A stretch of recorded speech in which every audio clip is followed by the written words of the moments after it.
स्वागत करें श्री कैलाश मंडेला जी का। और श्रीफल भेंट कर रहे हैं हेड हिंदी चैनल श्री जगदीश सिंह जी। मैं अनुरोध करूंगा कि वो शाल उड़ाकर श्री कैलाश मंडेला जी का स्वागत करें।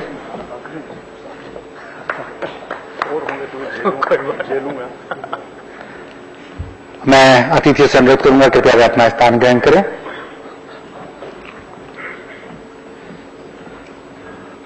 और अब बगैर किसी औपचारिकता के मैं इस मंच के संचालन के लिए देश के जाने माने कवि हास्य व्यंगकार सुरेंद्र दुबे जी से अनुरोध करूंगा कि वे इससे आगे के कार्यक्रम का मंच संचालन करें। आप लोगों के सम्मुख हैं सुरेंद्र दुबे जी।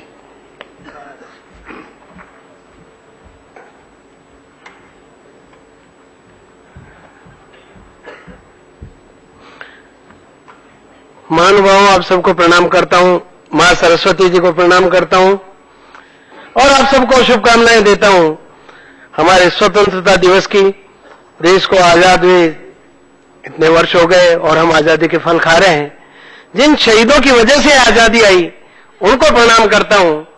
और प्रणाम करने के लिए मेरे पास उज्जैन के महाकवि स्वर्गीय श्री कृष्ण सरल जी की दो पंक्तियां हैं कि स्वतंत्रता दिवस पर यह कवि सम्मेलन आयोजित किया गया है, क्या जरूरत है इसकी। सरल जी कहीं लिखते हैं कि जिनकी लाशों पर चलकर आजादी आई है, हमने उनकी याद बहुत गहरे दफनाई है। उनके योगदान के प्रति नतमस्तक होने के लिए, उनको याद करने के लिए, उन्हें नमन करने के लिए कवि सम्मेलन आयोजित है। ईटीवी राजस्थान को बधाई देता हूं। दीपेंद्र जी ने दीप प्रज्वलित किया है। दीप ही दीप को प्रज्वलित करे तो फिर रोशनी के आगमन को कौन रोक सकता है। और स्वयं जगदीश विराजमान है, जगदीश जग के ईश, और साथ में चंद्र भी, फिर रोशनी का डबल इंतजाम, ये इमरजेंसी लाइट। फिर उनका आंखों देखा हाल सुनाने के लिए संजय, जिनकी दिव्य दृष्टि, वो दुनिया को बताएं।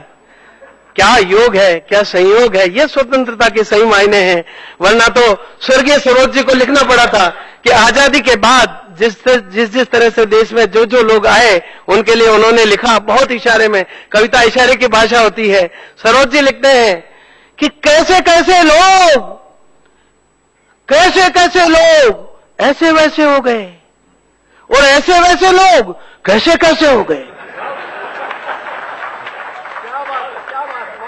ये आजादी का सफर है हमारा, आप इसका आनंद लीजिए। इसमें बहुत अच्छाइयां भी हुई है, कुछ बुराइयां भी हुई है। हम खामियों को भूलते हैं, अच्छाइयों के प्रति नतमस्तक होते हैं, उन्हें बढ़ाने का संकल्प लेते हैं और इस कवि सम्मेलन को शुरू करते हैं। शुरू करने के लिए मैं 2-3 बातें आपसे शेयर करना चाहूंगा।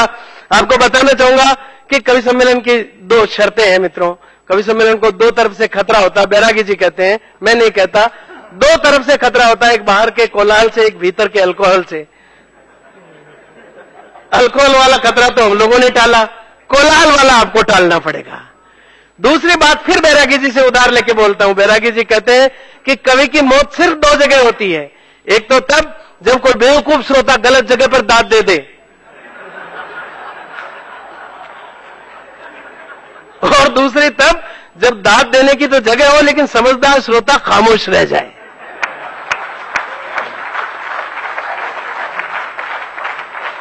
हमें इन दोनों स्थितियों से बचना है। ये काव्य की यात्रा है, आप तक पहुंचेगी। राष्ट्र की वंदना आप तक पहुंचेगी। जीवन के स्थायी मूल्यों की कविताएं आप तक पहुंचने के लिए तैयार है। आप तैयार हो जाइए उनके स्वागत में, उनका स्वागत करने के लिए, सम्मान करने के लिए, उन्हें आत्मसात करने के लिए। ये बात मैं इसलिए कह रहा हूं कि हम कवि सम्मेलनों में, पशु मेले तक में कवि सम्मेलन करने के लिए जाते हैं। वहां भी हमें कविता पढ़नी पड़ती है, वहां भी हम रेस्पॉन्स चाहते हैं, लेकिन मिलता नहीं तो बड़ी दिक्कत होती है। और कवि सम्मेलन तो मैं अपनी बात कहता हूं, मेरे शब्दों में कवि सम्मेलन कवियों और श्रोताओं के बीच एक रात का इश्क है। इश्क में जितना जोश होता है, जितना जुनून होता है, जितना पागलपन होता है, उतना ही इश्क कामयाब होता है। इसी तरह से कवि सम्मेलन में जितना जोश होगा, जितना जुनून होगा, जितना पागलपन होगा कवियों और श्रोताओं के बीच एक दूसरे के प्रति, कवि सम्मेलन उतना ही कामयाब होगा। ऐसा न होने पर क्या होता है इश्क में कि एक आदमी कोशिश करे और दूसरा रेस्पॉन्स नहीं दे तो पहला नर्वस हो जाता है। हमें इस नर्वसनेस से बचना है। मैं कवि सम्मेलन में गया, मैंने हास्यरस की कविता सुनाई, कोई हंसा ही नहीं, किसी ने ताली नहीं बजाई। मैंने दूसरी हास्यरस की कविता सुनाई, फिर कोई नहीं हंसा, किसी ने ताली नहीं बजाई। मैंने तीसरी, चौथी, पांचवी हास्यरस की कविता सुनाई तो साइड में अंधेरे कोने से एक सिंगल ताली की आवाज आई। मैंने सोचा रहा समझदार श्रोता तो उधर ही बैठा हुआ है, पर गौर से देखा तो पता चला एक आदमी तंबाकू बना के चूना उठा रहा था। ऐसा भी हो जाता है, पर ऐसा यहां नहीं होगा, मुझे पक्का विश्वास है, क्योंकि यहां तो ईटीवी ने एक से एक चुनिंदा श्रोता बुलाए हैं। एक एक श्रोता की उपस्थिति 1,000 श्रोताओं के बराबर है। ईटीवी राजस्थान ने कवियों के लिए और कवि सम्मेलन के लिए जो इतनी भव्य व्यवस्था कवियों को दी है, उसके लिए मैं उन्हें धन्यवाद देता हूं, उनके प्रति आभार ज्ञापित करता हूं। और कवि सम्मेलन की जैसी की परंपरा है, मां वीणा पाणी की वंदना के साथ कवि सम्मेलन शुरू किया जाता है। मैं मंच पर मौजूद अंतर्राष्ट्रीय ख्याति प्राप्त कवियत्री दिल्ली से हमारे बीच में पधारी हैं डॉक्टर कीर्ति काले, जिन्होंने हिंदी नवगीतों पर पीएचडी की है, रिसर्च किया है, देश की सर्वाधिक लोकप्रिय कवियत्री है, साक्षात सरस्वती स्वरूपा है, मां सरस्वती की लाडली बेटी है। आज के दिन अधिकार उन्हीं के पास जाता है सरस्वती वंदना का। मैं उन्हें बाकायदा यहां आमंत्रित करता हूं, आपसे निवेदन करता हूं कि जोरदार करतल ध्वनि करके उनका स्वागत करें। वे आ रही है मां वीणा पाणी की वंदना के लिए।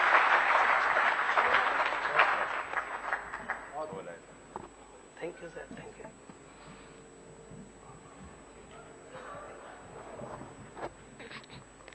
मां वागीश्वरी को प्रणाम करती हूं। मंच पर इस समारोह के कवि सम्मेलन के अध्यक्ष आदरणीय बाल कवि बैरागी जी और अन्य सभी वरिष्ठ कवियों को प्रणाम करती हूं। सामने बैठे हुए प्रबुद्ध और रसिक श्रोताओं को प्रणाम करते हुए एक निवेदन करना चाहती हूं। मां वागीश्वरी की वंदना का आदेश हुआ है, मैं वंदना प्रारंभ करूं उससे पूर्व ये निवेदन करना चाहूंगी कि वंदना के साथ साथ यदि आप लोग अपना मन देंगे तो मुझे पूरा विश्वास है कि मां वाग्देवी, मां शारदे स्वयं यहां उपस्थित होकर इस काव्य समारोह पर अपने आशीषों की वर्षा करेंगी। चाहती हूं पूरा सदन एक बार जोरदार तालियां बजाकर मुझे मां वागीश्वरी की वंदना की अनुमति प्रदान करे।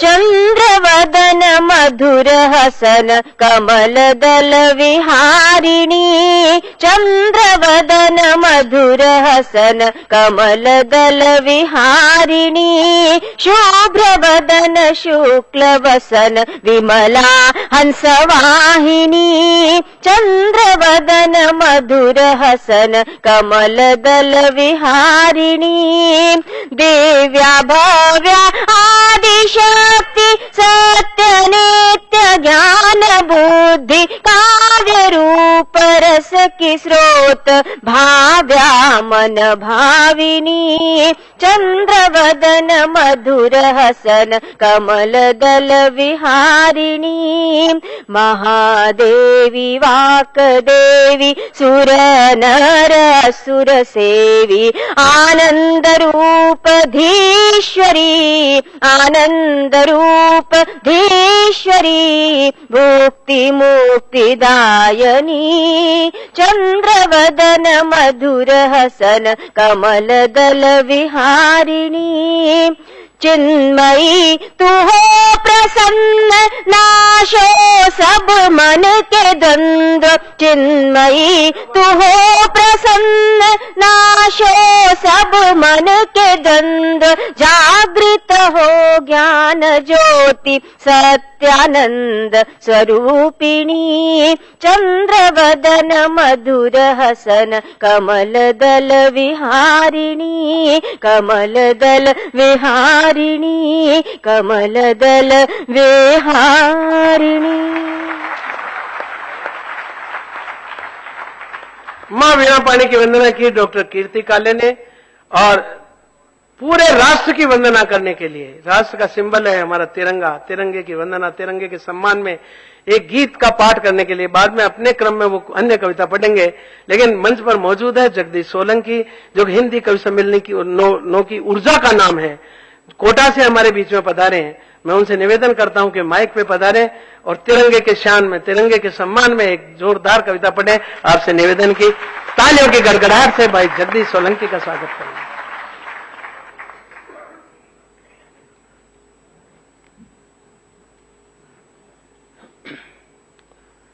मंच को और आप सभी को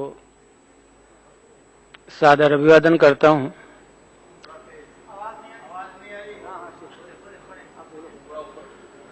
माइक वाले से निवेदन, थोड़ी आवाज ठीक है। जिस कविता के लिए मुझे कहा गया है, बस इतना सा बता दूं कि इस देश में जब भी सांप्रदायिक सद्भाव का माहौल बिगड़ा है, तब तिरंगे के साथ क्या क्या हुआ है।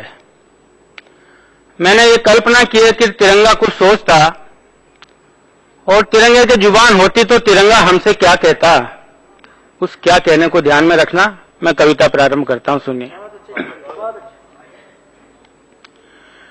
मुझे सम्मान देने को सजाया 3 रंगों में, मगर अपमान भी तुमने किया भरपूर दंगों में, मगर अपमान भी तुमने किया भरपूर दंगों में। कभी थे गोधरा के घर मेरे अरमान के आंसू, कभी गुजरात की आहें वो अक्षरधाम के आंसू, कभी गुजरात की आहें वो अक्षरधाम के आंसू।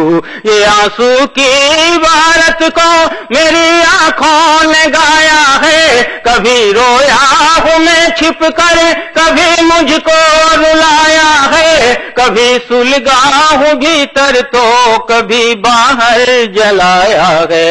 जलाने वालों की तासीर को, जलाने वालों की तासीर को पहचानता सब है, जलाने वालों की तासीर को पहचानता सब है। जुबान से कुछ न बोले पर तिरंगा जानता सब है, जुबान से कुछ न बोले पर तिरंगा जानता सब है, जुबान से कुछ न बोले पर